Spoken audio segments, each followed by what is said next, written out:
Hello and welcome to the Turn 4 podcast. I am your host tonight, Tim Reiner. If this is your first time listening, welcome. If you're a regular listener, welcome back. This podcast gives you a fan's perspective on IndyCar and other forms of motorsports.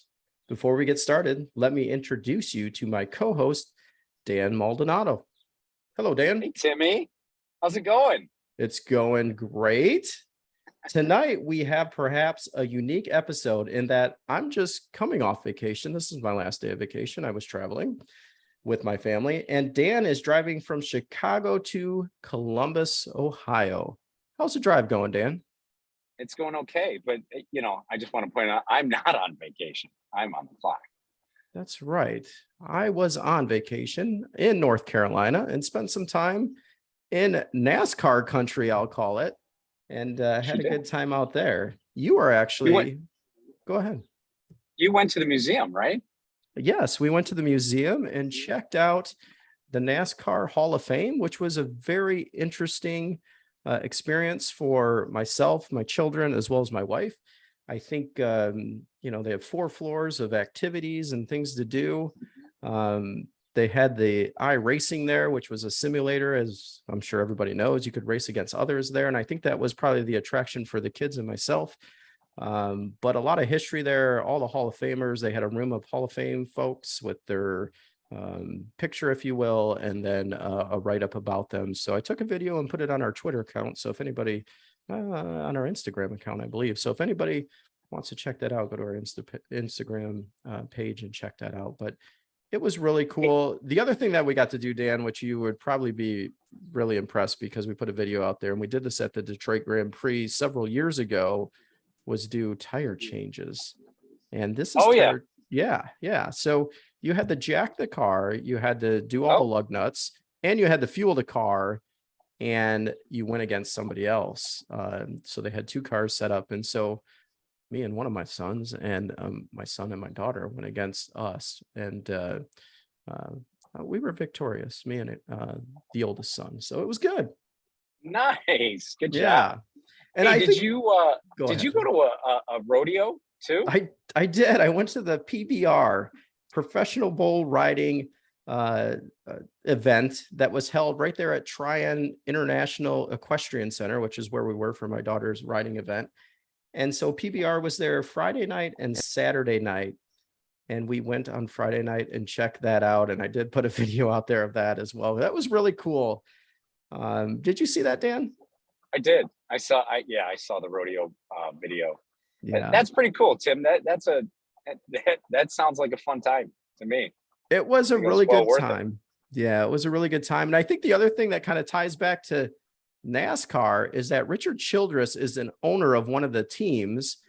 It's the Cowboy something or another bull riding group that competes. So they do different teams. There's 6 or 7, probably 6 teams, and they compete against each other. It was preseason for PBR. I didn't know they had a preseason, but they have a preseason. And Richard was actually there, and they interviewed him during like the halftime show or whatever you want to call it. So it was really cool. Very cool. That is very cool. Yeah. So we were there with a bunch of others. I think we had 20 some people in the stands just in our group, because obviously when we travel for equestrian stuff, we have others that come from the barn. And so we were there, and the boys and I flew back today from North Carolina. So we're in Charlotte this morning, here back in Detroit this evening. And it was a really good time all together. And we got to do some of the sites in the Blue Ridge Mountains, which was beautiful. So if anybody's out in the Charlotte area or traveling that way, go see it. Chimney Rock, if you will, Pearson's Falls. There's 100 things to do out there. It was beautiful. But if you fly into Charlotte, you just have to know that the NASCAR Museum is only 8 minutes down the road from the airport. So if you go to the Charlotte, the airport there, head over to the museum. It's definitely worth it. This segment of the Turn 4 podcast is brought to you by the North Carolina Bureau. Is it North Carolina? Yeah, exactly. It's the Queen City. I heard that in the airport this morning. I was like, oh, that's interesting. So a lot of good stuff. And I know you're driving for work and doing all that good stuff. So thanks for joining us tonight, Dan. And I know we're Yeah, a of day course. behind from what we normally do, and that's just because of vacations and travel and everything else that's been going on. But we are really excited about Mid-Ohio and what's to come. But before we get to our featured discussion, which will be Mid-Ohio, there was an F1 race last week in Montreal. As has been the case 5 times prior to Montreal, Max Verstappen takes the win ahead of Carlos Sainz and Lewis Hamilton taking third. Very interesting. Yes, you heard Yeah. that right. The struggling Hamilton managed to put together a strong showing with the extremely finicky Mercedes W13. That's the news here, really. Even ahead of Carlos Sainz, who finished ahead of him and has now become a hit or miss for the Ferrari in terms of reliability. Dan, did you see the race? I did. Yeah, of course. And I agree with you there. Hamilton being able to pull that thing together after a miserable, start to that weekend, Friday and Saturday, and then of course, a miserable race prior to that, and really just not a great season with that car. You called it finicky, but I think we're being kind. Mm-hmm. Yeah, I think so. You look at the porpoising that's been going on, the issues that the drivers have been having with their backs and probably their tailbones as well, everything that goes along with that car, and then just getting it up to speed. They haven't been up to speed so much in that. And I think this is the first race that Lewis beats out his teammate. I think you're right about that. Yeah, so George Russell's been in front of him in all the races, maybe one other one, but at the end of the day, George has outperformed Lewis, so it's good to see Lewis back on the podium for sure. Sainz, he needed this, as did Ferrari, so good work on their part. Yeah, Sainz has struggled this season. I think he showed much more promise last year in a Ferrari that just wasn't up to standard. But this year's car certainly is, in terms of performance, when they can keep it on the track. But Charles Leclerc has really just dominated at Ferrari. I mean, Carlos has just not been able to really get it going. So this second place for him was, really a fantastic effort and a fantastic result. Yeah, and speaking of Charles, he started at the back of the grid. He had penalties for changing engines and doing some other things to the car, and so he drove up through the field a little bit, but he obviously didn't get up into the podium as Sainz was there for that. Mercedes, we feel is go ahead. A little bit of the function of some of the virtual safety cars, which we know Bill from Chevrolet hates the virtual safety cars. But it could have been a little function of that, and some of the yellows just weren't working in Charles' favor when it comes to his effort to drive back through the field. So he probably had a better result in hand if the race would have developed and stayed on course, so to speak, without all these stop and goes. Yeah, I agree 100% on that front. Switching to Red Bull, it seems that they have their issues sorted out, and they're going to be sort of the top runners in this series for a little while here until Ferrari can figure out, their issues, which they seem to be coming along with that. And then, as we talked a little bit about Mercedes coming, sort of to the front of the field here, Red Bull's there to watch, and obviously they're going to be the team going forward that everybody has to gun for. I agree. I think it's Red Bull's, constructor championship to lose. It's their drivers championship to lose.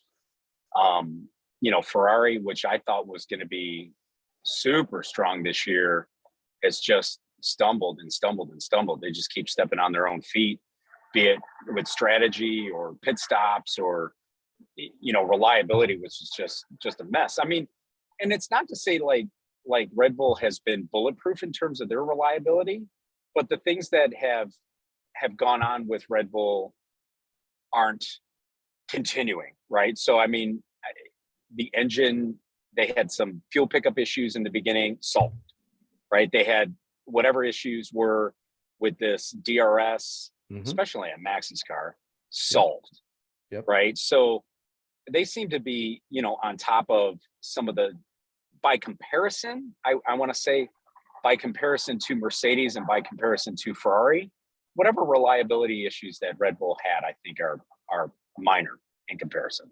I agree. And they have had issues at the beginning of the season, the ones you just mentioned, and they seem to have resolved all of those. And now it's just a matter of doing well in qualifying and following through in the race and having the good strategy. And so these other teams need to really focus on Red Bull and what they're doing, and they need to focus internally on what they can do from a reliability standpoint. And then from Mercedes standpoint, what they can do to improve that car race over race. And it seems like it's coming along for the Mercedes team. The other thing I wanted look to out, right? Once they get going, look out. Yeah, you figure they've been dominant in the series for 8 years. And so they're going to be a factor here come the second half of the season. So look for that. Yeah. The other thing I wanted to mention was Mick Schumacher, possibly on track for his best finish of the season. And then the Ferrari gremlin struck him. Yeah. Which was unfortunate. Yeah, just bad luck for Mick, right? I think, Mick's certainly under pressure. We've heard that. We've heard Gunther Steiner talk about the pressure that Mick is under to, stop crashing, stop creating crash bills in a season where they have this salary cap, and the development of those cars is really dependent on how much cash they can hang on to. And if Mick keeps tearing these cars in two, literally, because we've seen it twice this season, if he keeps tearing these cars in two, their development budget's just going to be non-existent. But more importantly, do you keep Mick there? Do you keep Mick in that car if he's unable to get close to matching what Kevin Magnussen has been able to do? Yeah. Last year, Mick certainly had, the measure of Nikita Mazepin, but Magnussen is not Mazepin. So, Mick has to get close. Obviously your best effort of showing your progression and how well you're doing with the car and the tools that are available is measuring against your teammate. He's got identical equipment. Should it? Mm-hmm. Yeah. And Mick's just not there. This past race in Montreal, I think, was Mick's best showing against Kevin. And this Ferrari reliability just took Mick out of the mix, unfortunately. Yeah, and F1's not a series where you can go ahead and wreck cars and stay in this series. You're going to get moved quickly, and if you cannot perform near what your teammate's doing, and for God's sake, there's so much telemetry, they can see everything that's going on, and they can coach that driver and say, here's where you're slower, here's where you're faster, and kind of go through that whole process. So if you're not picking up on cues from that and you just can't make it happen, you're going to eventually get demoted out of that seat. So a bummer for Mick, but overall, I thought Montreal was a good race. I thought the qualifying made the race more exciting. So I always love when there's rain and it sort of equalizes the field. And you saw Fernando Alonso qualify really well for the race, obviously fell back, had some issues at the end of the race, and then got a penalty, which dropped him a couple places there at the very end. But it sounded like he had a little bit of an issue with the engine and was probably nursing that car to get it home. And then, of course, he comes up with this 5-second penalty for blocking, and that demoted his, I believe, 2 positions. So it did, yeah. Yeah, so just a drag for him. But yeah, Freddie was fast. Freddie was fast. It was good to see. Freddie was fast. Yeah. Did you see the blocking? Because I saw the blocking, and I did not. It wasn't that big. I think the issue is that the driver that was behind him had to lift, and in order to do that, they looked at the telemetry and said, you impeded the other driver, therefore you're now being demoted to 5 seconds. It just reminded me of the thing that sometimes irks me a little bit in IndyCar, and I'm going to go off on a little bit of a tangent here, is that the weaving and the bobbing down the front straightaways or any straightaway at IndyCar seems to be okay, and there's no rule against that. If you looked at the start at Road America, which I went back, remember I was watching it recorded, and then I went back on Peacock and watched it again just to see what really happened. He was weaving back and forth, and then at the Indy 500, there was weaving going on as well in order to take the victory that Marcus had done that I wasn't overly thrilled about. So I don't know if I don't know if there's any discussion with the IndyCar stewards about, weaving down straightaways to block the toe, and if that eventually has to be calmed down a little bit or tamed down a little bit. My preference is to do that, but I guess we'll see what IndyCar does on their side. Any thoughts on that, Dan? Yeah, I think the weaving at Indianapolis this year was lucky, because I think that Ericsson was coming so deep into those pit lane attenuators, at the end there, the barrels and everything.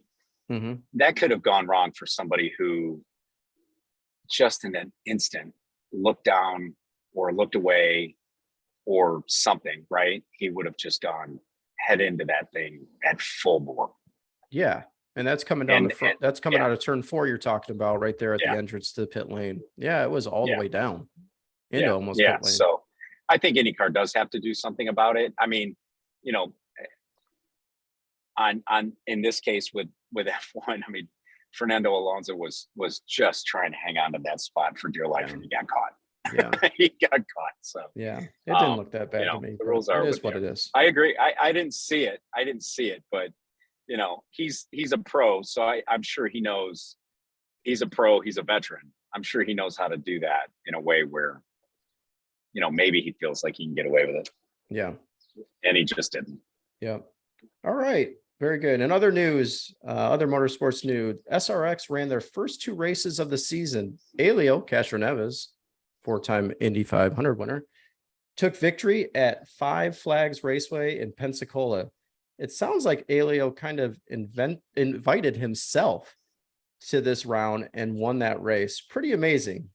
Dan, your thoughts? Yeah, I just just crazy. I from what I read, it just sounded like, Elio picked up the phone and just said, "Hey, I'm coming. You got a car for me?"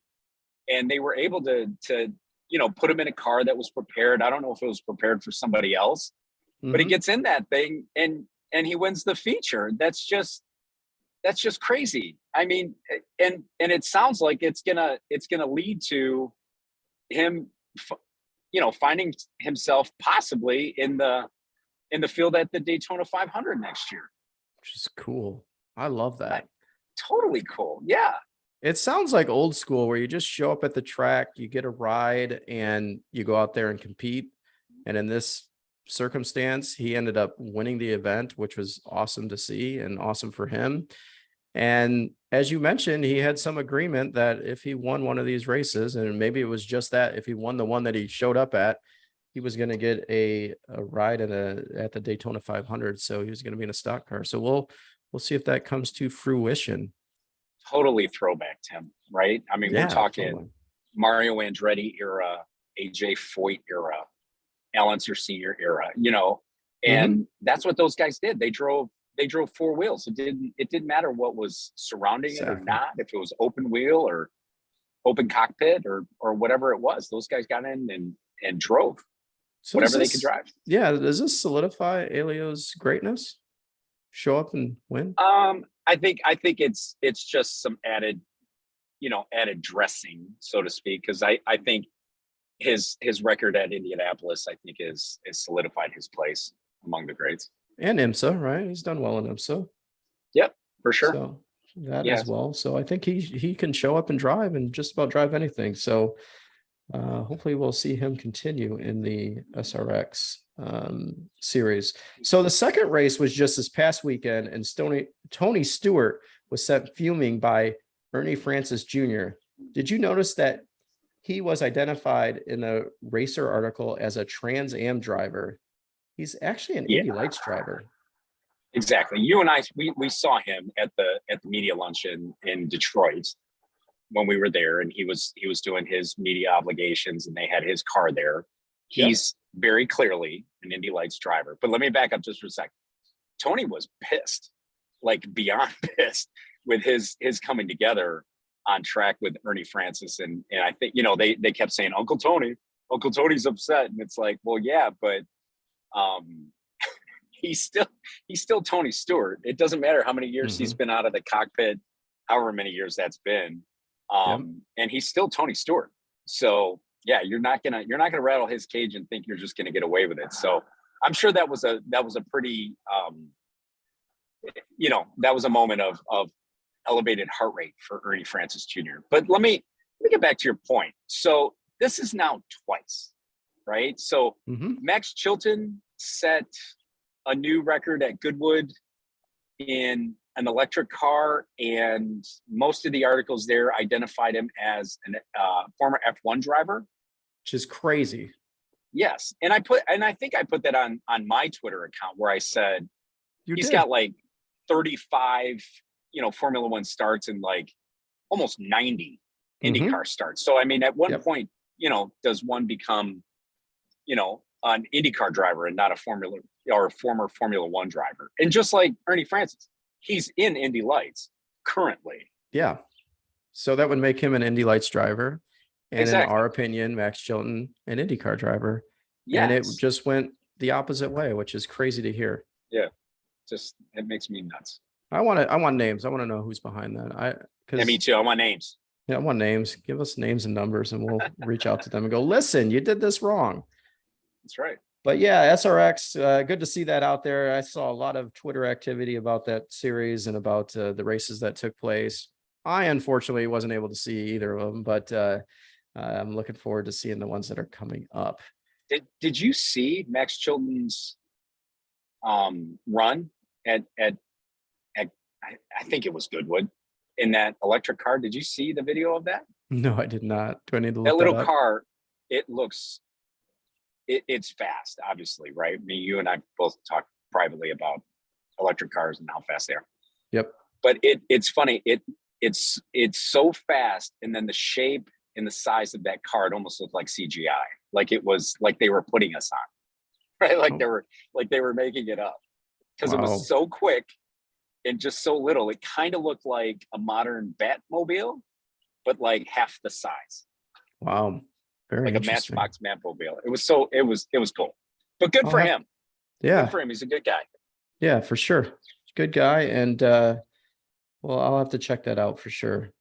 So moving on to IMSA. IMSA this past weekend was at the Glen for a scheduled 6-hour race that was cut short due to storms. What was a messy beginning, which saw a 60-minute red flag while the clock continued to run, but it seemed organizers did eventually stop the clock, giving about 35 minutes of a trophy dash. Meyershank Racing was the fastest, and this race really felt like it was going to be Acura's, either Meyershank Racing or Wayne Taylor Racing. The Cadillacs didn't seem to have it at the Glen. But finally, on that note, kudos to Heart of Racing, Aston Martins, who won both the GTD Pro and the GTD class. Dan, what are your thoughts on that?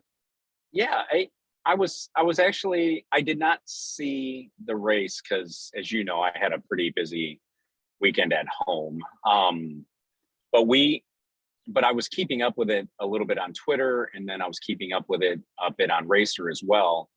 And Tim, I was just floored by the idea that Cadillac was non-existent in this race. It was Meyershank from the minute they unloaded, and then it was suddenly Wayne Taylor Racing, right? Yeah. So you're talking Acura, and none of the Cadillacs were in play this weekend at all, which is very interesting because they've been really strong. They were they were strong at the Daytona, the 24 hours of Daytona. They've been strong everywhere. So it's kind of puzzling that that's how that race went, but good for the Acura teams and the manufacturer, right? They obviously got it together for the Glen, which is an amazing track and an amazing place to go and watch racing. But yeah.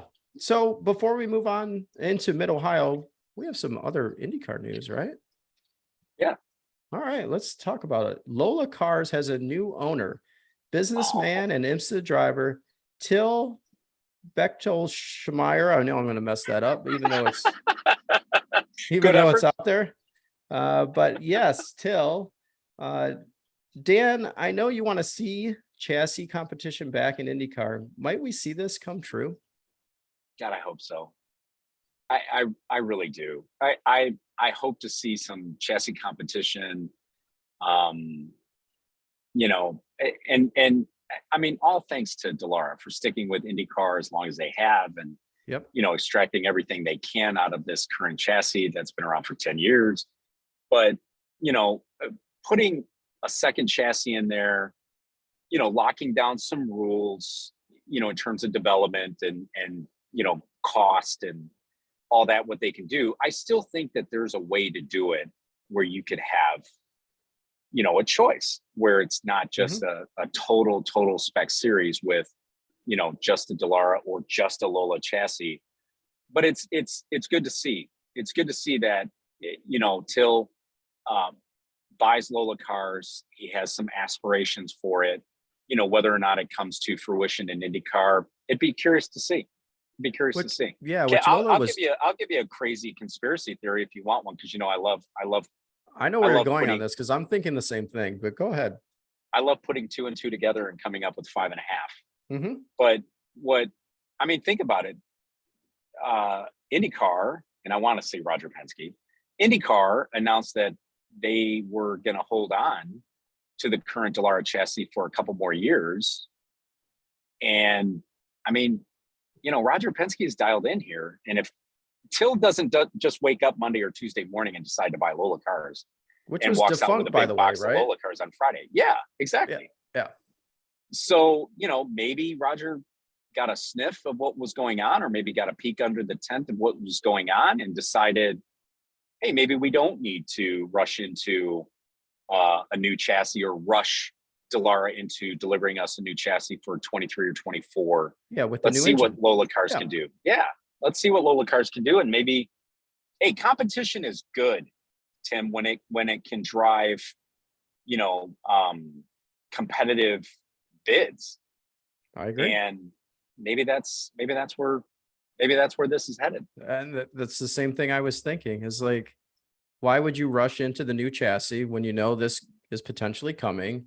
And why wouldn't you come back to at least a couple chassis? And I even think Dallara would love to have another manufacturer in there, right? I think, even when we talked to the Toyota, or I should say Honda, sorry, the Honda guys, engineer about Toyota, he was like, let them come in. It would be great to see additional competition. And we're here to help. Competition breeds better racing. It breeds new technologies coming in. So let's do it. So let's do it on the chassis side. I'm all for it. I've heard some drivers talk about how they don't care for it so much just because one chassis may have an advantage over another. And so you're chasing the chassis. And I don't know. I think it should be there for the fans. I think it drives innovation and brings a little different element to the racing that we see today. I don't care for sport racing, but I love IndyCar racing. Yeah, exactly. Right. I want to see him sexy up that car because yeah, maybe I'm just tired of looking at it, but man, it's just not pretty. Yeah, that is true. Some nice liveries on it though, by the way. Yeah. Okay. In other IndyCar news, who goes Hollinger Racing news we're going to talk about here. There was a test this week at Sebring, and Hunkos brought in Benjamin Peterson. He's an Indy Lights driver for the Global Racing Group, and he turned out to be the fastest at his first ever IndyCar test. Other folks that were there was the Rahal, Letterman, Lanigan team, all 3 guys there. But we need to qualify this a little bit, right? In the first session, do we? Well, maybe a little bit. Okay. Graham was fastest, but Benjamin in the first. Okay. In the first session, the morning session, but Benjamin was 3.5 tenths off, which is not much for just showing up. And what I read in an article not too long ago was that they were just kind of shaking down the car and he was just getting used to it. And then they went all out in the second session and had the fastest time. So smallest team on the grid. Correct. Right. The least amount of resources on the grid. Yep. Yeah. And they beat out on top. The Rahal, Letterman. Yeah. Lanigan. We're gonna let the our listeners draw the conclusion there.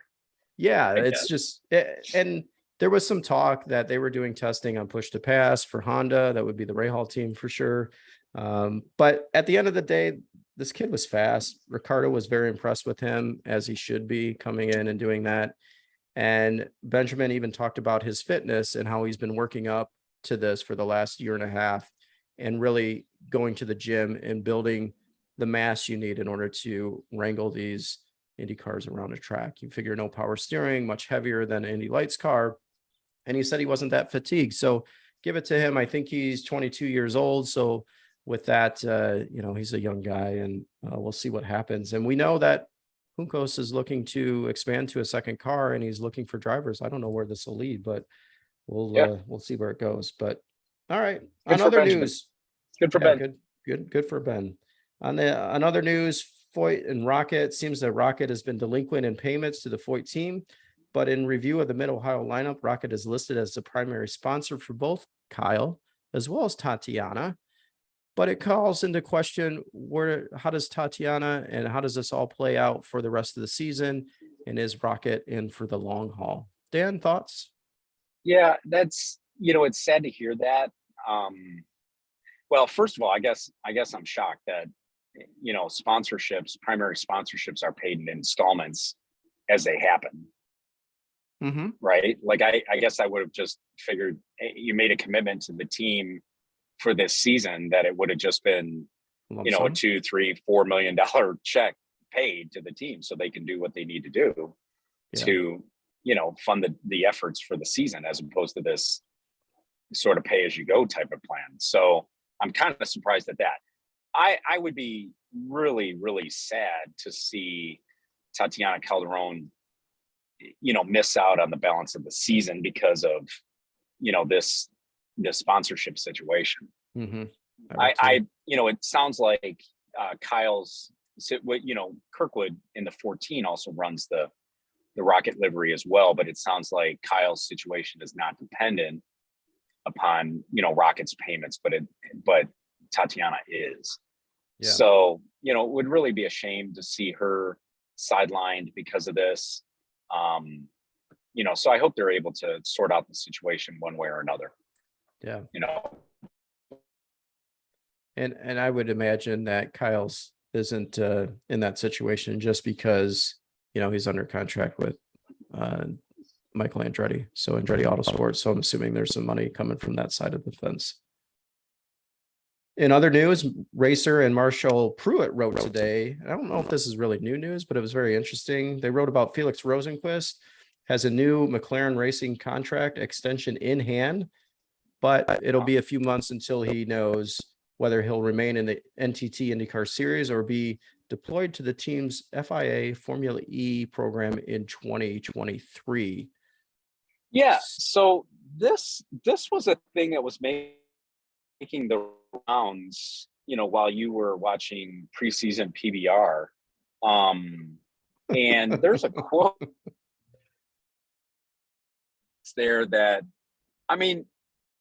it almost,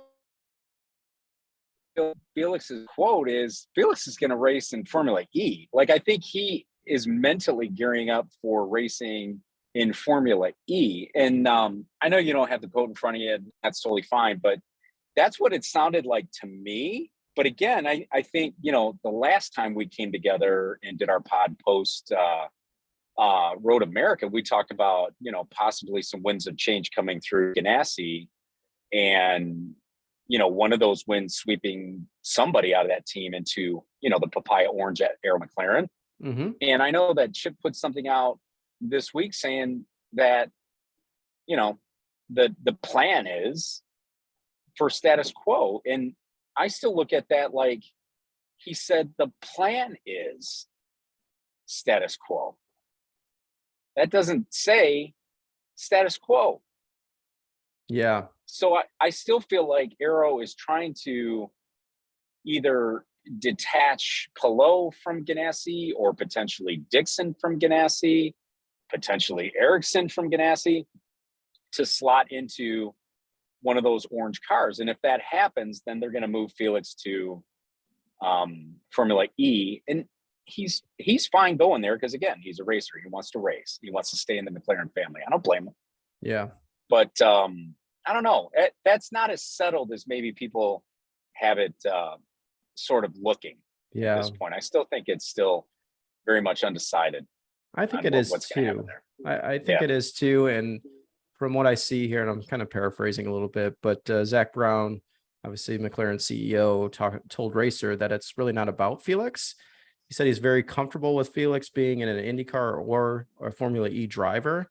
And he says what it really comes down to is the determining factor is I want to put together the best driver lineups across all my racing series. And Felix is in a unique position that he's a race winner in both IndyCar and Formula E, is what Zach Brown said. So Yeah, we'll see what happens on that front. But very we'll see. interesting news. Yeah, I think Felix has been performing well. I think he earned that contract extension with McLaren. I agree.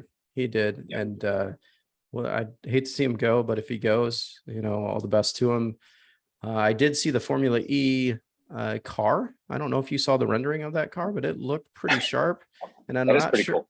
I'm not sure if that was a final rendering, but what I saw was pretty cool. It looked like an awesome chassis. Yeah. All right. Modern, right? Not 10 years old. Modern, yes. It looked Yeah. like an arrow. It totally looked like an arrow. It was kind of cool. Very cool. All right. So time to talk Mid-Ohio. You ready for Mid-Ohio, Dan?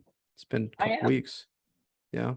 I am. I'm kind of actually a little bummed that won't get a chance to go out there. I'm very much looking forward to vacation next week, and going away with my bride and some friends. But I am a little bummed that I won't get a chance to go to Mid-Ohio because I love that. That actually Mid-Ohio was the first road or street course that I went to see an IndyCar race. Wow. Awesome. I was there as a little, yeah.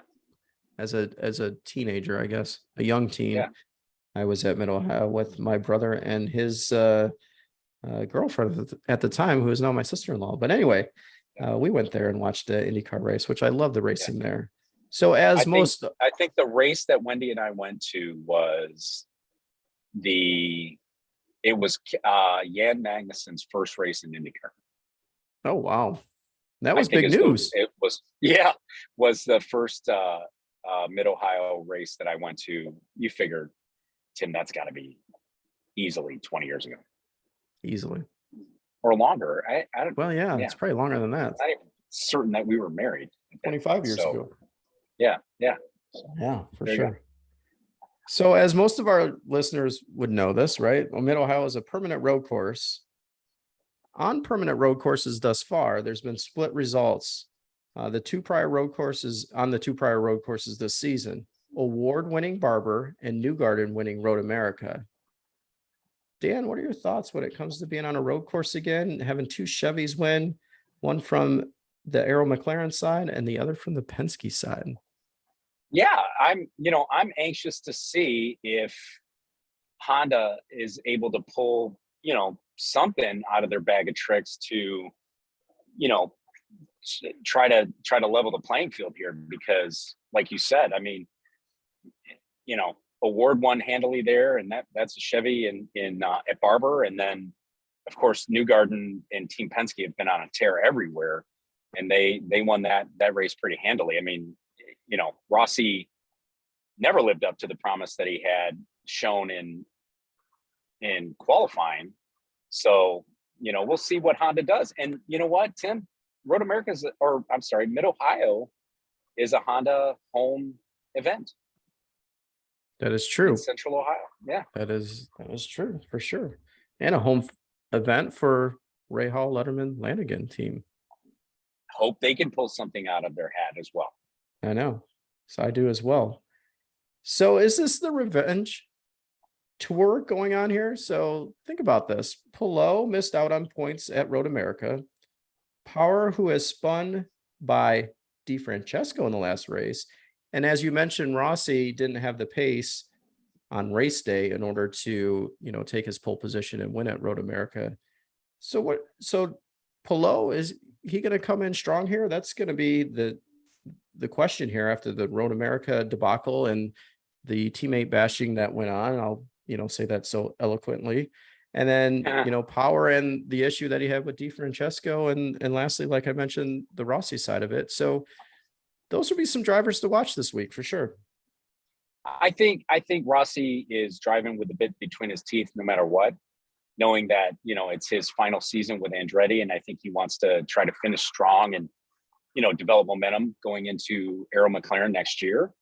But so I think it goes without saying for Rossi, but Palou, and Tim, I'll add one more there.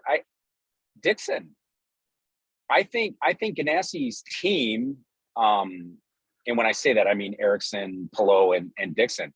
I think they're going to go into Mid-Ohio with all guns blazing, fully loaded up, fully loaded for bear, and just ready to take it, because that's historically been a very strong track for Ganassi. Yes, it has. It totally has. And I expect them to be very strong. And I think, one of those guys could, take the win, and they could even get the pole at this track. But it all comes down to, how the Honda engine performs against the Chevy engine, in my opinion. Yep. Yeah. And if Penske has a little bit of a falter or misses it just so, it's going to open the door for Arrow again. And that's going to open the door potentially for Rossi and maybe Grosjean, but for Ganassi for sure. Yeah, Ganassi, definitely. Yep. And I think, for lack of a better term, I think that Ericsson, Palou, and Dixon all have their own chip on their shoulder for different reasons. And I think they're going to go there, and they're still going to have that chip on their shoulder, and they're going to be trying to just take victory no matter what. Yeah, I agree. Because you mentioned last week, which was a very interesting, or a couple of weeks ago when we had the show, that team dynamics were very different at Ganassi than what we've seen in the past. And so the question becomes, what's the driver jockey position there, and how are they going to interact with each other? We obviously expect them to be professional and everything else, but at the end of the day, sounds like there's some fluid. It's very fluid there. There's some movement that might happen in 2023, and people are jockeying for position. So that could impact how they roll off the trailer and how they race each other during the race. So more to come on that front for sure. Yeah, like I said, I think, Chip or Ganassi put out that statement this week saying that they're planning on status quo for next year. And to me, I can't help but hone in on the word planning. You and I are planning an IndyCar effort one day if budget could be found. Yeah, if we can find budget, we'll be there. Yeah. And I think we'll be racing we'll be actually racing. We just won't be owners, owner racers. The other thing I think to bring up here is Andretti. They seem to have found something in reverting to their old setups prior to the aero screen. So I'm assuming they're going to go to Mid-Ohio and do that. And they give it another whirl, right? It worked in Detroit. Why not? Absolutely. I mean, why not? Something they're going to do. Just how crazy is that whole thought process, right? You're reverting to pre-aero screen setups and philosophy, and it's working, right? It's so, the thought is just mind-boggling. And that other teams heard that in the post-race from Detroit. Why wouldn't you try it? Why wouldn't you? If you're a multi-car team like Rahal, why wouldn't you put that setup on Harvey's car or Rahal's car and say, hey, let's give it a shot in the first practice? Yeah, I think you do that for sure, because we saw the success that happened with the Andretti team.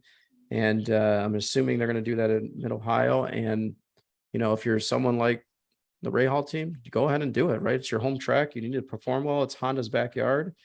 Go out there and make this happen. So, yeah, as I mentioned earlier, Graham considers it his home race. We hope he does well, but I don't know. We'll see what happens with that team. They really need to get out of the blocks, and they really need to qualify well, as we talked about. And so we'll see what happens on that front. Yeah, I think it all hinges on qualifying, because I think strategy, I think pit stops, they're fine. They're as good as anyone. Yep. But man, when you're starting low teens and 20th place, 21st, 22nd, no amount of strategy and pit stops are really going to get you up to a top five. You'd really have to be something very, very unique happen within that race to have a shot at a top five, let alone a win. Yeah, They gotta perform. So that's what I have this week. Dan, do you have anything else? No, but I gotta say, I don't mind. I don't mind you sitting in the host chair. Kind Oh, of like it. you kind of like this, the way we drove this Yeah. one? Well, I think we And need you to know, let the listeners chime in and tell us what they really think of today's show, because this is a absolutely. first that I'm driving and Dan's riding shotgun, if you will.